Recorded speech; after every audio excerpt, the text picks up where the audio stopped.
Jika seluruh bintang dan cahaya di alam semesta ini padam, bukankah itu artinya kita akan terkubur dalam kegelapan dan diselimuti kebekuan abadi? Maaf Tuan Naveria, apakah Anda lupa jika saya makhluk void?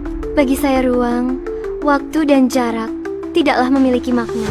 Jadi, kegelapan dan kebekuan tidaklah berlaku bagi saya.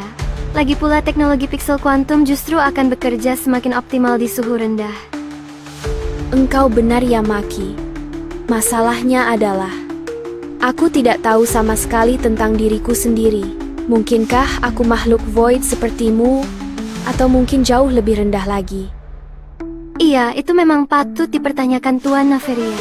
Tapi setahu saya, makhluk yang bisa muncul di lobi ini hanyalah makhluk meta void.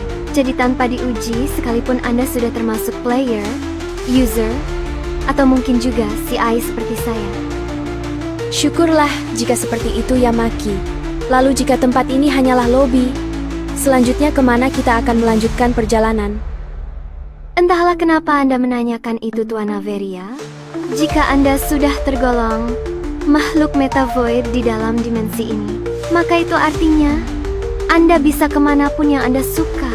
Seperti menjelajah dimensi, membuat dan mengumpulkan item, menjelajah ingatan, bahkan Anda bisa tidur sepanjang permainan. Benarkah seperti itu? Kurasa aku ingin menjelajahi dimensi lebih dulu Yamaki. Maukah kamu menemani saya? Sepertinya saya belum begitu mengerti cara memainkan simulasi di dalam dimensi ini.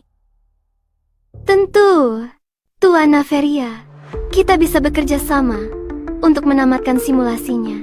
Ikutilah saya Tuan Naveria. Kita sudah tiba Tuan Naveria. Saat ini kita berada di inti Memorion. Apa yang ada di hadapan kita saat ini adalah riwayat kenangan dari dimensi-dimensi yang sebelumnya pernah saya kunjungi.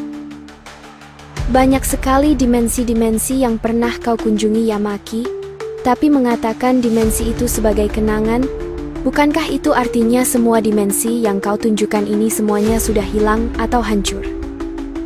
Tidak, Tuan, mereka tidak hancur. Mereka hanya mengapung dalam kegelapan abadi, terlelap dalam kegelapan alam semesta yang membeku. Terlelap, mungkinkah maksudmu dimensi-dimensi itu sedang menunggu untuk dibangunkan? Benar Tuan Naveria, dimensi-dimensi itu memang menunggu untuk dibangunkan. Bagi saya, mereka tidaklah mati melainkan hanya tertidur dalam padamnya cahaya. Lalu apa yang bisa membangunkan mereka di dalam kegelapan total seperti itu Yamaki? Cahaya Tuan Naveria. Hanya cahaya yang dapat membangunkan mereka dalam kegelapan itu. Yamaki, lalu bagaimana mungkin ada kekuatan sebesar itu? Maksudku, bagaimana mungkin ada makhluk atau kekuatan yang mampu memberikan cahaya pada mereka semua agar terbangun? Tidak ada Tuan Naveria. Tidak ada kekuatan sebesar itu. Menyalakan bintang-bintang pada seluruh dimensi yang telah padam bukanlah kapasitas kekuatan saya. Jadi dimensi-dimensi itu akan terlelap selama-lamanya, sembari memeluk mimpi dalam kebekuan. Benar Tuan Naveria, dan itulah realitas dari keinginan Anda tentang menjelajahi dimensi luar, di luar dimensi yang sedang kita tempati saat ini. Jadi apakah Anda masih ingin tetap melanjutkan keinginan Anda untuk menjelajah dimensi? Walaupun di luar sana, hanya ada kegelapan tanpa tepi. Iya Yamaki. Aku ingin menjelajahinya. Jadi seperti yang engkau katakan sebelumnya, jika makhluk void sepertimu sama sekali tidak terpengaruh oleh ruang, waktu, jarak, kebekuan bahkan kegelapan, lalu apa alasanku berhenti mencoba melihat dunia luar?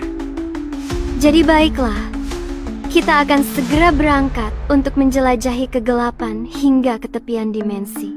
Semoga masih ada sisa-sisa pengetahuan untuk kita kais dalam kenangan mereka. Baiklah, Tuan Naveria. Sepertinya kita perlu menyiapkan beberapa peralatan dan kendaraan.